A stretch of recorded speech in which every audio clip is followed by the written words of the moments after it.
कर्नाटक की सियासत में इन दिनों MUDA स्कैम सबसे बड़ा मुद्दा है।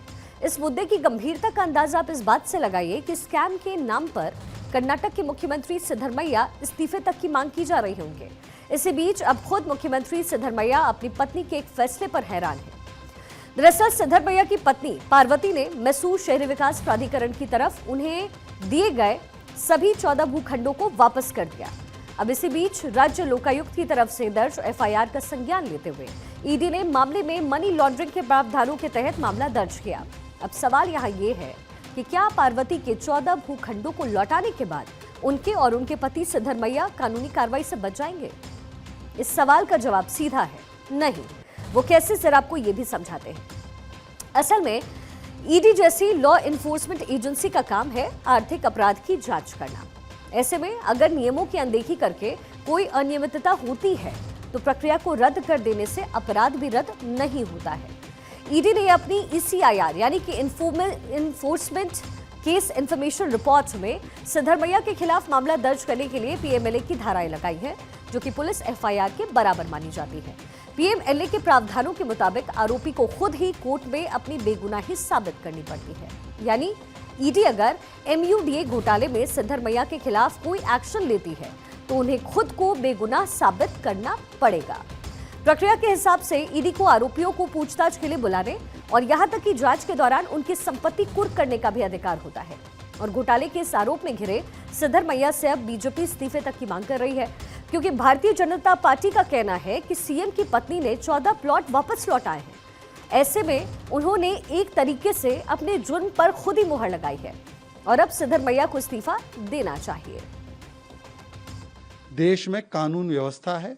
आप एक प्रोफेशनल लुटेरे की तरह पेश आए। आपने पहले गवर्नर को गाली दी, आपने CBI को ब्लॉक किया, आपने संवैधानिक संस्थाओं का मखौल उड़ाया। अब आप बोल रहे हैं मैं रिटर्न कर दूंगा। ऐसे नहीं चलता। अब केवल लेटर ऑफ रेजिग्नेशन चाहिए।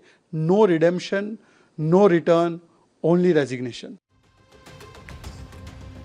अब सवाल यहां उठता है कि अब BJP जिस घोटाले का जिक्र करते हुए राज्य सरकार को लगातार घेर रही है, पिछले 2 महीने से BJP ने जिस MUDA का मुद्दा उठाकर कांग्रेस पर एक के बाद एक निशाने साधे, यहां तक कि सिद्धरमैया से इस्तीफा मांगा जा रहा है और उनकी पत्नी पार्वती को जमीनें वापस लौटाना पड़ा। असल में वो MUDA स्कैम है क्या?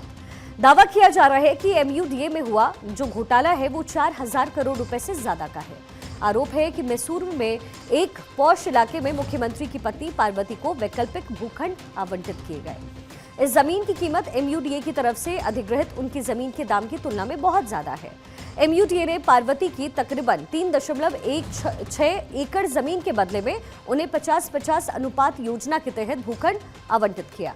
यही पूरा मुद्दा जो है तूल पकड़ता हुआ नजर आया। अब BJP का आरोप यह है कि MUDA के 50-50 वाले फॉर्मूले का गलत इस्तेमाल करते हुए कीमत के मुकाबले ज्यादा पैसे दिए गए, जिसको लेकर के BJP ने मोर्चा खोल दिया।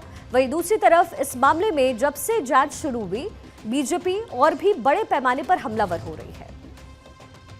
समय पहले कर्नाटक का हाईकोर्ट ने प्राइमा फेसी माना था कि जो गवर्नर ने सैंक्शन दिया वो सही है और सिद्धरमैया जी ने अपने परिवार को 55 करोड़ का नाजायज फायदा दिलवाया। इन सब से यही स्पष्ट होता है कि कांग्रेस पार्टी में करप्शन की दुकान चलती है और इस करप्शन की दुकान को अप्रोप्रिएट और इसके किंग कोई अगर है तो वो राहुल गांधी जी हैं, जो जितना बड़ा भ्रष्टाचारी वो उतना बड़ा कांग्रेस का नेता। आज कर्नाटक की जनता भ्रष्टाचारी मुख्यमंत्री सिद्धरमैया जी का इस्तीफा चाहती है।